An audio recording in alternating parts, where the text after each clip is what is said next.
I can't read much from the Anthony Scaramucci story that Ryan Lizzer wrote because it's a lot of expletives. It's beyond salty. But I will say this. The other person that he called out was Steve Bannon.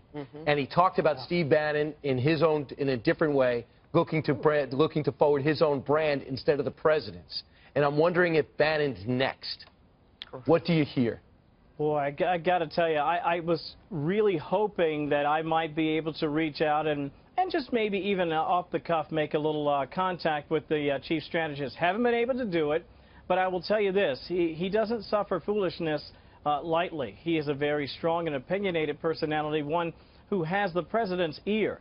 How that will ultimately play out remains to be seen, but I would say this. If I were advising Anthony Scaramucci, a person that I don't know personally, I would certainly say this. Pick your battles carefully, because sometimes you poke the bear, and that's not necessarily a good deal, a good idea. Kevin Corke, thank you so much. We're going to be back with you as well later in the hour. We're now going to take this conversation around the table. I'll start with you, Pete.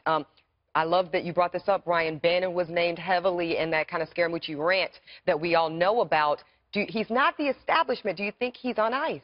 I don't think so. I think he floats pretty well between factions. He really does. He learns, and he also has more or less a mind meld with the president. He's stepped back from the spotlight because we know the president doesn't necessarily always appreciate that. But one of the things Kevin Corke highlighted, I think, is really important, the amount of factions in the White House. Tell me what faction General Kelly represents. He does. Zero. Apolitical. The Constitution, the country, and the President of the United States. He's going to be that referee inside that room saying, I don't care about your political games. I don't care about your... I understand OPSEC in the military. We talk about operational security and maintaining classified information.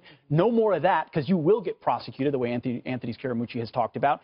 And he's not going to be a maneuverer. He's not looking for another job or a TV show or this or that. He is there to serve. And you know about that. That's not the culture of the military. That's not the culture of the military at all, especially the reputation of this general, a very straight shooter who's led troops in combat. The president respects that, and I think that will help rein in some of this faction fighting inside the White House.